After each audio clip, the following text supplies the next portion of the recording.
السلام علیکم، میرا نام ہے ذیشان دہیا راجپوت۔ میری بہنوں اور میرے بھائیوں، آج میں یونانی تہذیب کے بارے میں بات کروں گا اور آپ کو بتاؤں گا کہ اس تہذیب میں جادو نے کیسے زور پکڑا۔ قدیم یونانی تہذیب علم و حکمت کا گہوارہ کہا جاتا ہے۔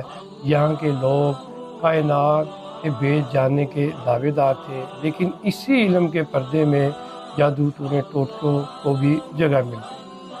یونان کے جادوگر اور ساحر اپنے آپ کو بڑے حکیم، فلسفی اور دانا ظاہر کرتے تھے۔ وہ ستاروں کی چال کو دیکھ کر مستقبل کا حال بتاتے کہ کس کی زندگی کامیاب ہوگی، کس کا کاروبار ڈوب جائے گا۔ لوگ سمجھتے کہ واقعی ان کو آسمان کے راز معلوم ہے، لیکن حقیقت میں یہ محض ایک دھوکہ تھا، کیونکہ وہ جادو کے سر پر کھولتے تھے۔